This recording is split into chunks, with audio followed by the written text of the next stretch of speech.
हम आपको बताएंगे कक्षा 11वीं हिंदी का त्रैमासिक परीक्षा पेपर। दोस्तों आपका जो यहाँ पे हिंदी का पेपर होने वाला है 13 सितंबर को, बिल्कुल यही पेपर आने वाला आपकी परीक्षा में। आपको इस पेपर का फुल सॉल्यूशन भी इसी वीडियो में मिलने वाला है। इस पेपर का पूर्णांक होने वाला 80 अंकों का, समय होने वाला 3 घंटे का। सबसे पहले आपको यहाँ पर कुछ निर्देश दिए, इन निर्देश को अच्छे से पढ़ लेना है। इनको पढ़ने के बाद इस पेपर का हमारा पहला क्वेश्चन पूछे जाने वाला है, सही विकल्प का चयन कर लिखिए। ये आपकी परीक्षा में 6 नंबर के सही विकल्प पूछे जाने वाले हैं। तो हमारा पहला सही विकल्प पूछा है, मीराबाई के आराध्य देव कौन थे? इसका उत्तर लगा लीजिएगा। इसमें हमारा दा वाला श्री कृष्ण हो जाएंगे। अब यहाँ पर हमारा दूसरा सही विकल्प देख लीजिएगा, जमनी वार्ता प्रतिपादका शब्द काव्यम परिभाषा है। तो किसकी परिभाषा ये आपको बताना है, इसका उत्तर लगा लीजिएगा। इसमें हमारा दा वाला मम्मट की हो जाएगा। अब यहाँ पर हमारा तीसरा सही विकल्प देख लीजिएगा, नमक का दारोगा कहानी का प्रकाशन वर्ष है। तो इसका उत्तर लगा लीजिएगा। इसमें हमारा बा वाला 1914 हो जाएगा। अब यहाँ पर हमारा चौथा सही विकल्प देख लीजिएगा, फूले न समाना मुहावरे का अर्थ है। तो इसका उत्तर लगा लीजिएगा। इसमें हमारा बा वाला अत्यंत खुश होना। अब यहाँ पर हमारा पांचवा सही विकल्प देख लीजिएगा, लता के स्वरों में है। तो लता के स्वरों में क्या है आपको बताना है, इसका उत्तर लगा लीजिएगा। इसमें हमारा सा वाला गानपन हो जाएगा। अब यहाँ पर हमारा छठा सही विकल्प देख लीजिएगा, किसी सामग्री से उसकी अशुद्धियों को दूर करके उसे पटनी बनाना कहलाता है।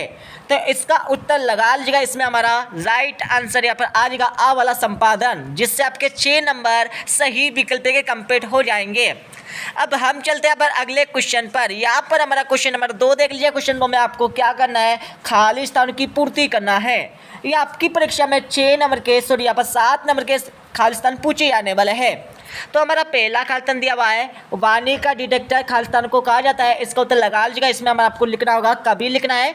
और दूसरा खाली स्थान देख लीजिएगा, मीरा ने प्रेम बेली में खाली स्थान सींचा है। इसका उत्तर लगा लीजिएगा। इसमें हमारा आंसुओं का जल हो जाएगा। तीसरा खाली स्थान देख लीजिएगा, प्रबंध काव्य के अंतर्गत खाली स्थान आता है। तो इसका उत्तर लगा लीजिएगा। इसमें आपको लिखना होगा, साकेत लिखना है। अब यहाँ पर हमारा चौथा खाली स्थान देख लीजिएगा, मियाँ नसीरुद्दीन अखबार बनाने वाले और पढ़ने वाले को खालिस्तान समझते थे। इसका उत्तर लगा लीजिएगा। इसमें आपको लिखना होगा, निटल्ला लिखना है। अब यहाँ पर हमारा पांचवा खालिस्तान देख लीजिएगा, अच्छा अनुच्छेद लिखना एक खालिस्तान कौशल है। इसका उत्तर लगा लीजिएगा। इसमें आपको लिखना होगा, लेखन लिखना है। अब यहाँ पर हमारा छठा यहाँ पर खालिस्तान देख लीजिएगा, शास्त्रीय गायन की महफिल खालिस्तान की होती है। इसका उत्तर लगा लीजिएगा। इसमें आपको लिखना होगा 3 घंटे लिखना है। अब यहाँ पर हमारा सातवां खालिस्तान देख लीजिएगा, हिंदी का पहला साप्ताहिक पत्र खालिस्तान है। इसका उत्तर लगा लीजिएगा। इसमें आपको लिखना होगा, उडंट मार्टन लिखना है, जिससे आपके 7 नंबर यहाँ पर खालिस्तान के कंप्लीट हो जाएंगे। अब यहाँ पर हमारा क्वेश्चन 3 देख लिया। क्वेश्चन 3 में आपको क्या करना है, सही जोड़ी का मिलान करना है। आपकी परीक्षा में 6 नंबर की सही जोड़ी पूछी जाने वाली है। तो यहाँ पर सही जोड़ी का मिलान आप अच्छे से कर लीजिएगा। यहाँ पर हमारा पहला दिया है, हम तो एक एक करी जाना। इसका उत्तर लगा लीजिएगा। इसमें आपको लगाना होगा यहाँ पर राइट आंसर घड़ी वाला, ठीक है, कभी लगाना है। सर्ग में बंदी रचना, इसमें आपको लगाना होगा यहाँ पर महाकाव्य लगाना है। अपू के साथ 2.5 साल, इसमें आपको लगाना होगा यहाँ पर ग वाला लगाना है। किसी विचार या भाव के बारे में लिखना, इसमें आपको लगाना होगा यहाँ पर का वाला लगाना है। इसके साथ राजस्थान की रजत बूंदे किसने लिखा है, आप सभी को पता होगा। इसमें आपको लगाना है अनुपम मिश्र लगाना है। जनसंचार का अंग्रेजी पर्याय क्या होता है, ये आप सभी को पता होगा। इसमें आपको लगाना होगा यहाँ पर चा वाला लगाना है, ठीक है, जिससे आपके 6 नंबर यहाँ पर सही जोड़ के कंप्लीट हो जाएंगे। इसके साथ हम चल रहे अगले क्वेश्चन पर। यहाँ पर हमारा क्वेश्चन नंबर 4 देख लीजिए। क्वेश्चन 4 में आपको क्या करना है, एक वाक्य में उत्तर लिखना होगा। ये आपकी परीक्षा में 7 नंबर के क्वेश्चन पूछे जाने वाले हैं। जैसे कि हमारा पहला क्वेश्चन दिया है, मानव शरीर का निर्माण किन 5 तत्व से हुआ है। तो आपको क्या करना है, 5 तत्वों के नाम लिखना है। इसका उत्तर लगा लीजिएगा। सबसे पहले आपको लिखना होगा आकाश लिखना है। आकाश के बाद आपको लिखना होगा यहाँ पर भूमि लिखना है। भूमि आप पृथ्वी भी लिख सकते हैं आप। उसके बाद आपको लिखना है वायु लिखना है। उसके बाद आपको लिखना है यहाँ पर पानी लिखना है। उसके बाद आपको लिखना है यहाँ पर अग्नि लिखना है, ठीक है। तो यहाँ पर मानव शरीर का यहाँ पर निर्माण आकाश, भूमि, वायु, पानी और अग्नि से मिलकर बना हुआ है या मिला हुआ है। ठीक है। अब यहाँ पर देख लिया, हमारा दूसरा क्वेश्चन दिया है अनुभाव कितने प्रकार के होते हैं। तो अनुभाव कितने प्रकार के होते हैं, इसका उत्तर लगा लीजिएगा। जो हमारे अनुभाव होते हैं वो हमारे 4 प्रकार के होते हैं, इसलिए आपको लिखना है 4 प्रकार लिखना है यहाँ पर दूसरे क्वेश्चन में। अब यहाँ पर हमारा तीसरा क्वेश्चन देख लिया, तालीम की तालीम बड़ी चीज है, यह कथन किसका है। तो यह कथन किसका है, तीसरे क्वेश्चन का उत्तर लगा लीजिएगा। तीसरे क्वेश्चन में आपको लिखना होगा कृष्णा सोबती।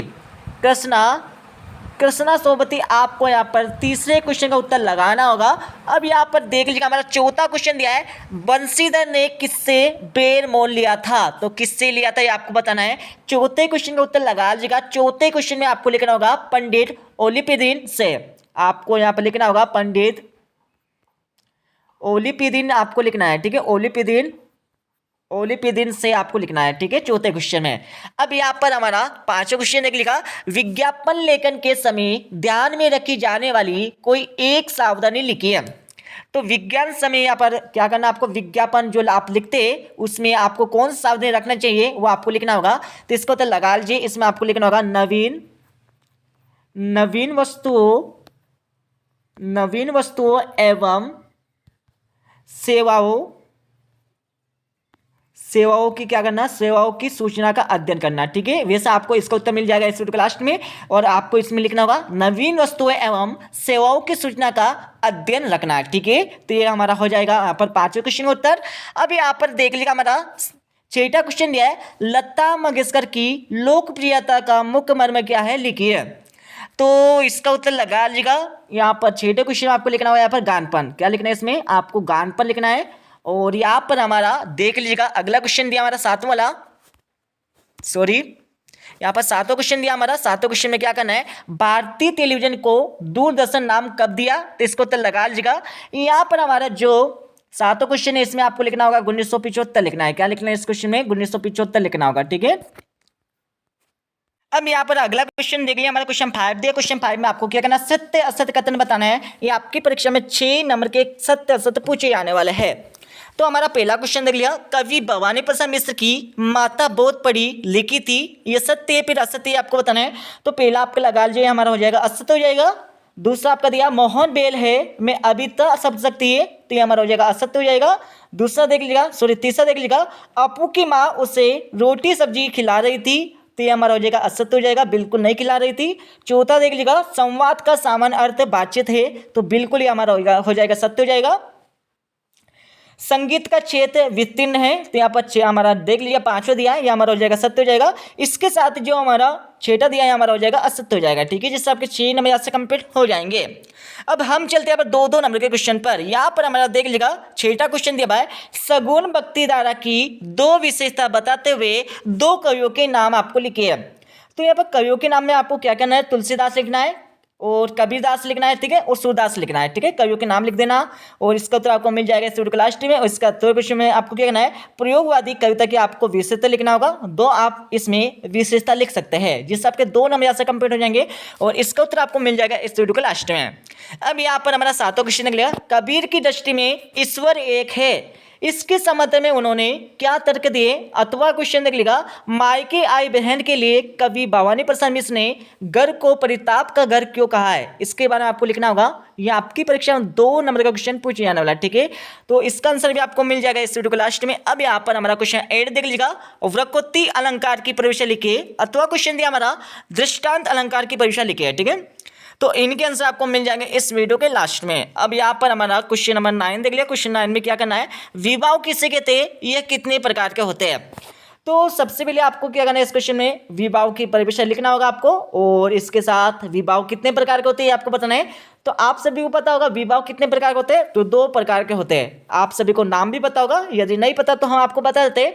विवाह यहाँ पर 2 प्रकार के होते हैं, जिसमें आपका पहला हो जाएगा आलम्बन हो जाएगा, ठीक है, पहला आपका हो जाएगा आलम्बन विवाह हो जाएगा, और दूसरा आपको हो जाएगा यहाँ पर उद्दीपन विवाह हो जाएगा, ठीक है। इसके साथ ही इसका अथर्व क्वेश्चन में आपको क्या करना है, शब्द शक्ति से क्या तात्पर्य, किसी एक शब्द शक्ति का आपको उदाहरण देना है। तो हम आपको एक शब्द शक्ति का नाम बता देते हैं, जैसे कि हमारा पहला हो जाएगा यहाँ पर अभिता शब्द शक्ति हो जाएगा, कौन सी, अभिता, ठीक है, अभिता हो जाएगी। और इसमें शब्द शक्ति की आपको परिभाषा देना है, और इसकी एक शब्द शक्ति का आपको उदाहरण देना है, ठीक है। अब यहाँ पर हमारा 10वां क्वेश्चन देख लिया, भारत तेंदु युग के गद्य की 2 विशेषता लिखी है। अथवा क्वेश्चन दिया हमारे यहाँ पर देख लिया द्विवेदी युग के गद्य की दो विशेषता आपको लिखना है। अब यहाँ पर हमारा 11वां क्वेश्चन देख लिया बाल मुकुंद गुप्त ने देश को अबाकी भारत क्यों कहा है। अथवा क्वेश्चन देख लिया नमक का लहरों कहानी का कौन सा पात्र आपको सर्वाधिक प्रभावित करता है और क्यों, ये आपको बताना है। अब यहाँ पर हमारा 12वां क्वेश्चन देख लिया सात संशोधन का अर्थ आपको बताना है। अथवा क्वेश्चन देख लिया विज्ञापन लेखन की कला के बारे में आपको बताना है। इसका उत्तर आपको मिल जाएगा इस वीडियो के लास्ट में। अब यहाँ पर 13वां क्वेश्चन देख लिया अनुच्छेद लेखन के समय ध्यान देने योग्य दो बातें आपको बताना है। तो अनुच्छेद लिखते समय आपको कौन सी दो बातें ध्यान रखना है वो आपको बताना है, ठीक है। वो अथवा क्वेश्चन में आपको क्या करना है संवाद लेखन के समय ध्यान देने योग्य दो बातें आपको लिखना है। इसका उत्तर आपको मिल जाएगा इस वीडियो लास्ट में। और 14वां क्वेश्चन में आपको क्या करना है लता मंगेशकर को भारतीय गायकों में बेजोड़ क्यों कहा गया है। अथवा क्वेश्चन देख लिखा शास्त्रीय संगीत और चित्रपट संगीत में अंतर आपको बताना है। इसका उत्तर आपको मिल जाएगा इस वीडियो लास्ट में। अब यहाँ पर 15वां क्वेश्चन देख लिखा जनसंचार माध्यमों के क्या खतरे है आपको बताना है। अथवा क्वेश्चन देख लिखा जनसंचार माध्यमों के 4 महत्वपूर्ण उद्देश्य आपको बताना है। अब यहाँ पर 16वां क्वेश्चन देख लिया। 16वां क्वेश्चन समझ लीजिएगा। इसमें आपको क्या करना है निम्नलिखित बिंदुओं के आधार पर कबीर अथवा मीराबाई का काव्य परिचय आपको बताना है। जैसे कि आपको सबसे पहले दो यहाँ पर रचना लिखना होगा, किसी एक की आपको लिखना है, ठीक है, दोनों में से कबीर अथवा मीराबाई में से। और भाव वाले में आपको पाव यहाँ पर भाव पक्ष और कला पक्ष करना है। और सा वाले में आपको साहित्य में स्थान लिखना है, ठीक है। तो ये बहुत सिंपल है, दो आपको रचना याद करना है इसमें। और भाव पक्ष कला पक्ष आपको याद करना है और साहित्य में स्थान आपको यहाँ पर लिखना होगा, ठीक है, जिससे आपके यहाँ पर 3 नंबर यहाँ से कंप्लीट हो जाएंगे। अब यहाँ पर देख लिया इसका अथवा क्वेश्चन दिया हमारा, सॉरी यहाँ पर 7वां क्वेश्चन दिया हमारा निम्नलिखित बिंदुओं के आधार पर प्रेमचंद अथवा कृष्णा सोबती का साहित्य परिचय लिखिए। दो रचना आपको लिखना है प्रेमचंद की, है नी, या फिर आप कृष्णा सोपति, दोनों में से किसी एक की लिख सकते हैं। दूसरा आपका दिया भाषा शैली आपको लिखना है और तीसरे आपको साहित्य में स्थान लिखना होगा, ठीक है। अब यहाँ पर हमारा 18वां क्वेश्चन देख लिया। 18वां क्वेश्चन आपको क्या करना है 18वें क्वेश्चन में आपको किसी एक में से किसी एक का आपको क्या करना भाव पल्लवन करना होगा, जिससे आपके 3 नव्यास से कंप्लीट हो जाएंगे। अब यहाँ पर जो हमारा 18 क्वेश्चन, सॉरी यहाँ पर 19 क्वेश्चन दिया हुआ है निम्नलिखित अपठित गद्यांश काव्यांश को पढ़कर नीचे लिखे प्रश्नों के उत्तर लिखिए। आपको यहाँ पर एक काव्यांश दिया, ये फ्री के नंबर 3, इसमें आपको कुछ नहीं करना है, इस काव्यांश को पूरा ऊपर से लेकर नीचे तक अच्छे से पढ़ लेना है। इसको पढ़ने के बाद आपको क्या क्या करना है यहाँ पर देख लीजिएगा। आपको यहाँ पर समथिंग 3 क्वेश्चन दिए। पहले क्वेश्चन में क्या पूछा है मनुष्य के लिए जीवन उत्सव कब बनता है, तो इसका उत्तर आपको कहाँ से लगाना है, तो इसका उत्तर आपको कहाँ से लगाना है यहाँ पर देख लीजिएगा। इसका उत्तर आपको लगाना है कहाँ से लगाना है, तो इसका उत्तर यहाँ पर देख लीजिएगा, इसका उत्तर आपको लगाना है, ठीक है। तो यहाँ पर लगा लीजिएगा दोस्तों, यहाँ पर यहाँ से लेकर यहाँ तक, ठीक है, जो हमारा पहले क्वेश्चन उत्तर हो जाएगा। इसके साथ ही यहाँ पर हमारा दूसरा क्वेश्चन देख लिखा उपयुक्त गद्यांश का शीर्षक लिखिए। आपको क्या करना है इस क्वेश्चन में, इस गद्यांश का आपको शीर्षक लिखना है, ठीक है। तो यहाँ पर इसका शीर्षक यहाँ पर बहुत सारे होते हैं, तो इसमें आपको दूसरे क्वेश्चन में लिखना होगा उत्साह लिखना है। क्या लिखना है, उत्साह आप लिख सकते हैं, या फिर साहसी लिख सकते हैं, आप साहसी भी इसमें लिख सकते हैं, क्योंकि इसका हमारा सारांश यहाँ पर, सॉरी यहाँ पर शीर्षक हमारा साहसी भी हो सकता है, ठीक है, इसलिए आप साहसी भी इसमें लिख सकते हैं, कोई दिक्कत ना। अब यहाँ पर हमारा तीसरा क्वेश्चन देख लिखा संतोष शब्द का विशेषण लिखिए। संतोष मतलब क्या करना है, संतोष मतलब दिल में संतोष लगना है, मतलब शांति लगना है, ठीक है। तो यहाँ पर संतोष शब्द का विशेषण क्या हो जाएगा, शांति हो जाएगा, क्या हो जाएगा, शांति हो जाएगा, ठीक है। और यहाँ पर हमारा इसका अथवा क्वेश्चन देख लिया। इसमें आपको क्या करना है, यहाँ पर पोएम्स की आपकी जो कविता है आपके अध्याय में से यहाँ पर एक कविता आपको पूछी गई है, इसको अच्छे से पढ़ लेना है। इसको पढ़ने के बाद आपको 3 क्वेश्चन दिए, तीनों के आंसर आपको यहीं से चाट कर लगाना है, ठीक है। आपने यदि यहाँ पर इस अध्याय को पढ़ा होगा तो आपको तीनों क्वेश्चन के जवाब आपको मिल जाएंगे। आपको कुछ नहीं करना है, पहले क्वेश्चन आपको शीर्षक बताना है, और दूसरे में आपको यहाँ पर नूतन शब्द का पर्यायवाची शब्द आपको बताना है, तीसरे में आपको उपयुक्त काव्यांश का मूल भाव लिखना है, ठीक है। तो इस काव्यांश का मूल भाव क्या है और या क्या शिक्षा देना चाहती है ये आपको बताना है। अब यहाँ पर हमारा देख लीजिएगा 20वां क्वेश्चन दिया है। 20वें क्वेश्चन आपको क्या करना है, निम्नलिखित पद्यांश का भावार्थ संदर्भ प्रसंग तथा सौंदर्यबोध सहित लिखिए। आपको यहाँ पर एक पद्यांश दिया हुआ है, ठीक है। सबसे पहले इस क्वेश्चन को समझ लीजिएगा। सबसे पहले इस क्वेश्चन में क्या करना है, सबसे पहले आपको लिखना होगा यहाँ पर संदर्भ लिखना है। संदर्भ में आप क्या लिखेंगे, दी गई कविता हमारे पाठ्य पुस्तक इससे ली गई है और इसके कवि का नाम ये है, यह आपको यहाँ पर संदर्भ लिखना होगा। और प्रसंग में क्या लिखना है, दी गई पंक्तियों के माध्यम से ये क्या शिक्षा देनी चाहती है, ये आपको यहाँ पर संदर्भ लिखना होगा, सॉरी प्रसंग में लिखना है। और यहाँ पर सौंदर्य बोध, मतलब आपको वाक्य किस प्रकार से करना है, तो वाक्य आपको करना होगा इनका अर्थ क्या निकल रहा है, ठीक है, ये आपको पूरा यहाँ पर सौंदर्य बोध में बताना होगा। और अतः क्वेश्चन में भी आपको सेम वही करना है जैसे कि हमने आपको बताया ऊपर वाले क्वेश्चन में। और यहाँ पर हमारा देख लीजिए 21 क्वेश्चन दिया है। 21 क्वेश्चन में आपको क्या करना है, यहाँ पर एक गद्यांश दिया हुआ है, ठीक है, तो इस गद्यांश को पूरा अच्छे से पढ़ लीजिएगा। इसमें भी आपको सेम वही करना है जैसे कि हमारा सबसे पहले आपको संदर्भ लिखना है। संदर्भ में आपको थोड़ा सा यहाँ पर डिफरेंट लिखना है, मतलब थोड़ा सा अलग लिखना है। इसमें क्या लिखना है, दी गया गद्यांश हमारा इस पाठ्य पुस्तक इससे ली गया है और इसके लेखक का नाम, क्योंकि अब गद्यांश हमेशा पूछा जाता है यहाँ पर लेखक में, ठीक है, तो आपको इसमें लेखक का नाम लिखना है, कवि का नाम नहीं लिखना है, इसमें आपको लेखक का नाम लिखना है। इसके साथ ही आपको प्रसंग लिखना होगा, तो प्रसंग में आपको वही लिखना है कि यहाँ पर इन पंक्तियों का मतलब क्या निकल रही है आपको बताना है। और यहाँ पर विशेष में इनमें विशेष क्या क्या निकल रहा है, ठीक है, ये आपको बताना है। जैसे कि हमारा विशेष क्या क्या घटते घटते हो जाएगा, ठीक है, इस प्रकार से आपको विशेष इसमें निकालना है। और इसके अदर क्वेश्चन में आपको सेम वही करना है जैसे कि हमने आपको ऊपर वाले क्वेश्चन में बताया। अब यहाँ पर हमारा 22 क्वेश्चन देख लीजिएगा। नगर पालिका अध्यक्ष को नियमित सफाई न होने पर एक शिकायती पत्र लिखिए। मतलब इस क्वेश्चन में क्या करना है, आपको शिकायत पत्र यहाँ पर दिमाग के यहाँ पर आपको पत्र नहीं लिखना है, इसमें आपको क्या करना है, प्रार्थना पत्र लिखना है, ठीक है, शिकायत पत्र। और इसके अतो क्वेश्चन में आपको क्या करना है, इसमें आपको पत्र लिखना है, सिंपल से आपको पत्र लिखना है, ठीक है। और ऊपर वाले क्वेश्चन में आपको प्रार्थना पत्र लिखना है, प्रार्थना पत्र, ठीक है। और यहाँ पर हमारा 23 क्वेश्चन देख लीजिएगा। निम्नलिखित विषयों में किसी एक विषय पर रूपरेखा सहित आपको निबंध लेना है। तो सबसे पहले आपको परीक्षा में लिखना होगा रूपरेखा लिखना है। क्या लिखना है, सबसे पहले आपको रूपरेखा लिखना है, ठीक है। इसको लिखने के बाद आपको सबसे पहले प्रस्तावना करना है। प्रस्तावना के बाद आपको जैसे कि किसी के बारे में आपको लिखना है, ठीक है, जीवन में खेलों का महत्व लिखना है। तो यहाँ पर जीवन में खेलों का महत्व, जीवन में खेलों का लाभ, इस तरह से आपको लिखना है, ठीक है। उसके बाद आपको निबंध लिख देना, पूरा पूरा आपको वर्णन कर देना है, ठीक है, जिसके 4 नंबर से कंप्लीट हो जाएंगे। अब आप इस पेपर का फुल सोल्यूशन देख लीजिएगा, मैं आपको बता देता हूँ। जैसे कि हमारा पहला क्वेश्चन पूछा गया था सही विकल्प वाला, इनके आंसर आप अच्छे से देख लीजिएगा, ये आपको इनके आंसर देखने को मिल जाएगा, ठीक है, अच्छे से याद कर लीजिएगा।